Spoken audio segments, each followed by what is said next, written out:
Bismillah ar-Rahman ar-Rahim. Very good morning to you, ladies and gentlemen. I'm so glad to be with you this morning. Actually, we invited you yesterday for a briefing on the latest developments on the ground and, of course, on diplomatic process. Because I came here from Geneva, where we had our first ministerial meeting of Iran E3, and then I had here yesterday lots of useful, important meetings with the foreign ministers of our region, and we discussed about different initiatives and ideas existed for a peaceful settlement of this question. But as all of you know, we suddenly faced with the aggression by American forces to our nuclear facilities. The Islamic Republic of Iran condemns in the strongest terms the United States' brutal military aggression against Iran's peaceful nuclear facilities. It is an outrageous, grave, and unprecedented violation of the fundamental principles of the Charter of the United Nations and international law. The warmongering and lawless administration in Washington is solely and fully responsible for the dangerous consequences and far-reaching implications of its act of aggression. The US military attack on the territorial integrity and national sovereignty of a UN member state carried out with genocidal Israeli regime, carried out in collusion with the genocidal Israeli regime, has once again revealed the extent of the United States' hostility towards the peace-seeking people of Iran, who will never compromise over their independence and sovereignty.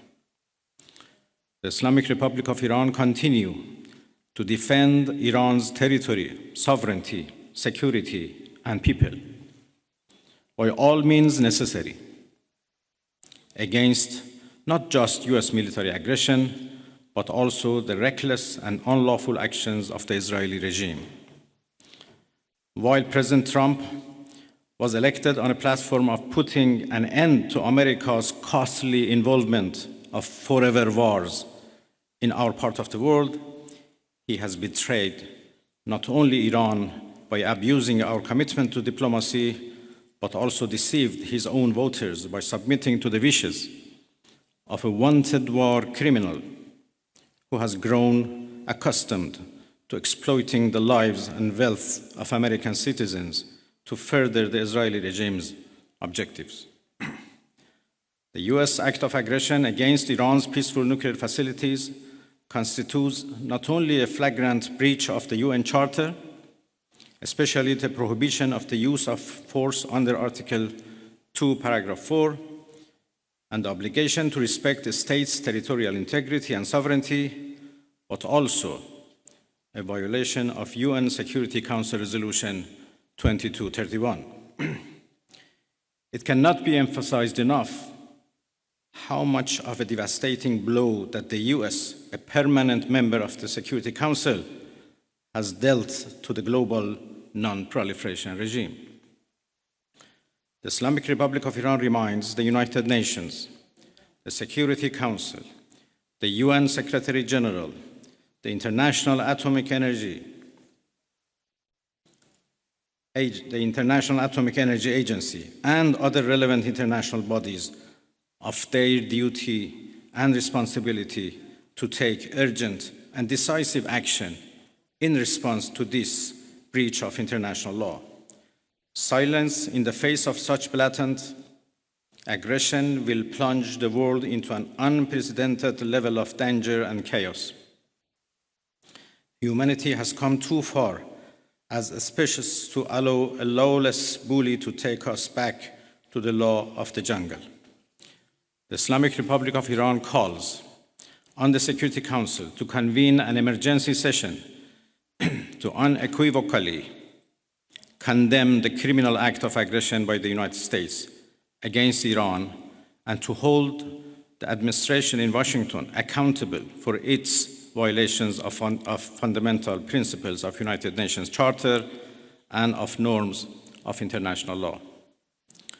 The responsibility of the IAEA and its Director General, who through evident bias in favor of warmongering parties paved the way for the current violence and bloodshed, is now clearer than ever.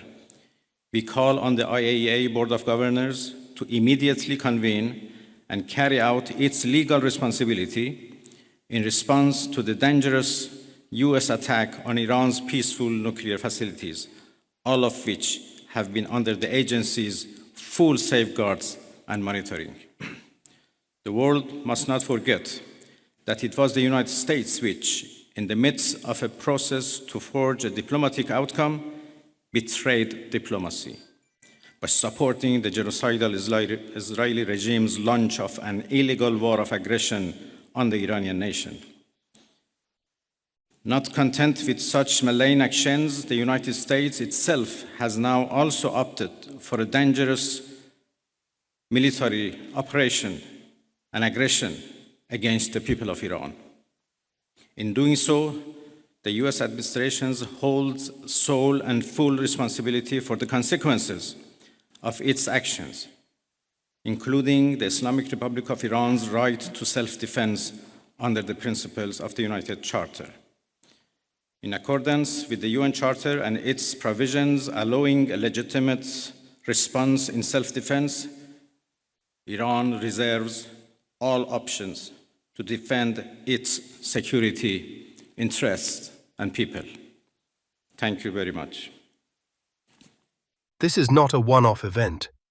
This is the continuation of a long campaign of pressure, sabotage, sanctions, and war threats that the US and its allies have waged against Iran. But now, it's entered a new and dangerous phase, a direct military assault on Iran's soil. And make no mistake, this kind of reckless escalation could ignite a global conflict. The foreign minister didn't mince words. He called out the US for betraying diplomacy, for empowering a genocidal regime in Israel, and for dragging the world toward catastrophe. And he's absolutely right. We are seeing in real time how violence is prioritized over peace and how negotiation is abandoned the moment it becomes inconvenient to Western agendas. This was a warning to the United States, in collusion with Israel, has crossed a red line by attacking Iran's peaceful nuclear facilities, facilities monitored under the IAEA and protected by international law. And by doing so, Washington has not only violated Iran's sovereignty, but endangered the stability of the entire world.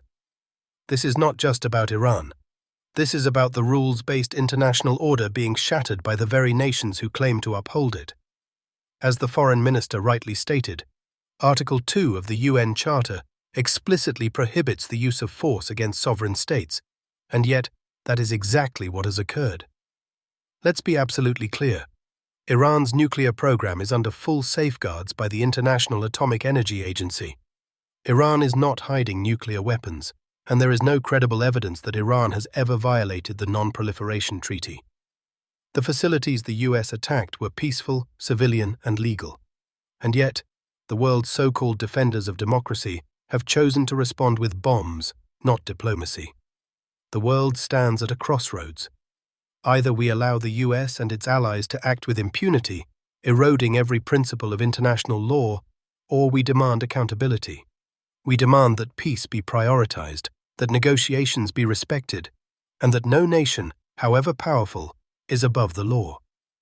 If we fail to act now, if we stay silent in the face of these illegal provocations, we may soon find ourselves living not in a world of order and peace, but in the ashes of a war no one truly wanted. This is not just Iran's fight. This is a fight for global sanity, for peace, and for the future of humanity.